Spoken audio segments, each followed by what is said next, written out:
It is a very big day for women's basketball here as Team USA is one game away from their 8th straight final.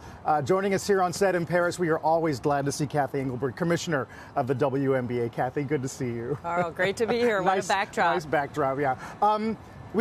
Andrew mentions the dominance of this particular team.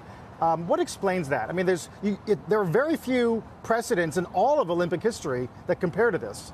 It's amazing. These players and the next 12 up in the U.S. and the next 12 after that with generational rookies and the college game being so strong. So I think it's the feeder system into professional basketball in the U.S. And we're also one of the longest tenured women's professional sports leagues at the WNBA in the world.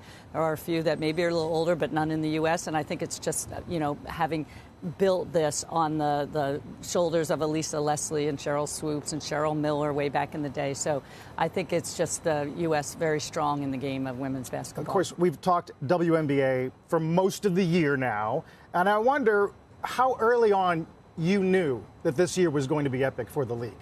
Yeah, I guess it is the confluence of a lot of positive elements at one time.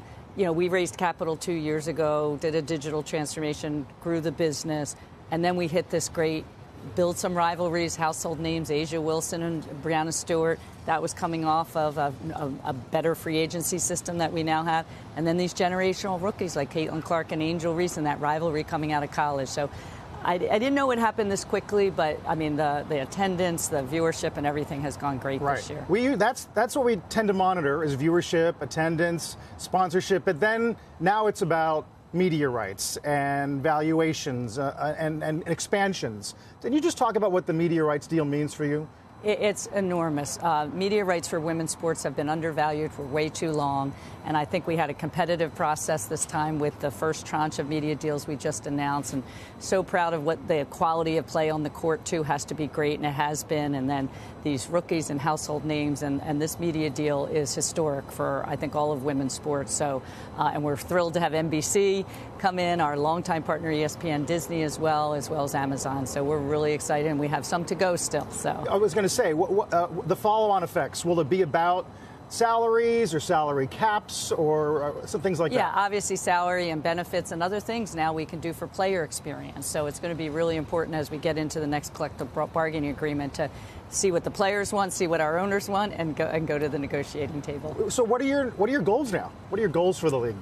You mentioned expansion. So when you're only 12 teams in a league of our size and scale and a country of our size and scale, a world of, with global basketball being so popular, getting to 16 teams. So we've already announced team 13 and 14 in Golden State and Toronto, and got more to come. So I've announced we're going up to 16, and I think we have a lot of demand now.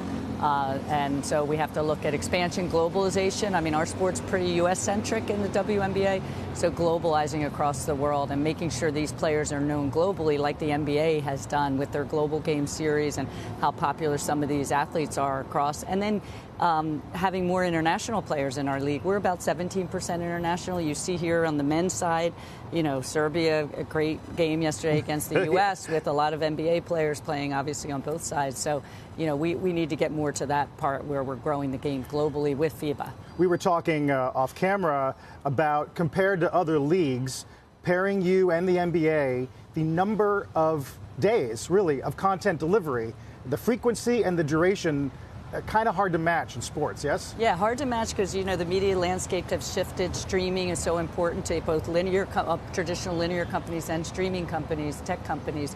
So because we're made of October and the NBA starts October into June, their finals, we can provide year-round programming to a streamer together with the NBA. So I think that was a huge advantage for us to go to market with that. You mentioned valuation parity, right? And I wonder, for those who want to criticize valuations, at least on the men's side, and say they're overdone, right, that there's a bubble in sports valuations, do you think that money would then flow into the women's side? How close to parity can you get? I think we've already made enormous progress. When I first joined the league, it was like less than 5% of all media coverage of sports was women's sports, and now it's 15 to 20%. Recent estimates, we had 80 or so of our games on national platforms 4 years ago. Now we have over 200. So I think that if you build it, they will come, is lifting us. I don't think it's necessarily an allocation from men's sports into women's, but I think people are seeing the beauty and the value of supporting women, endorsing women athletes. if 80% of every consumer purchasing decision is made or influenced by a woman, why wouldn't you support women's sports when you're looking at allocation of those discretionary dollars? Is female viewership larger for WNBA? It is. It is. It's larger as a percentage. It's still not. It's 55% men, 45% women, larger than other major sports leagues. But we're also seeing huge influx of a lot of other fan groups, younger viewers, Hispanic viewers, African-American viewers. So we're seeing a huge lift across all of our fan segments this year. Finally, perceptions about the Paris Games and expectations for Los Angeles. I think it's been amazing across all of sport.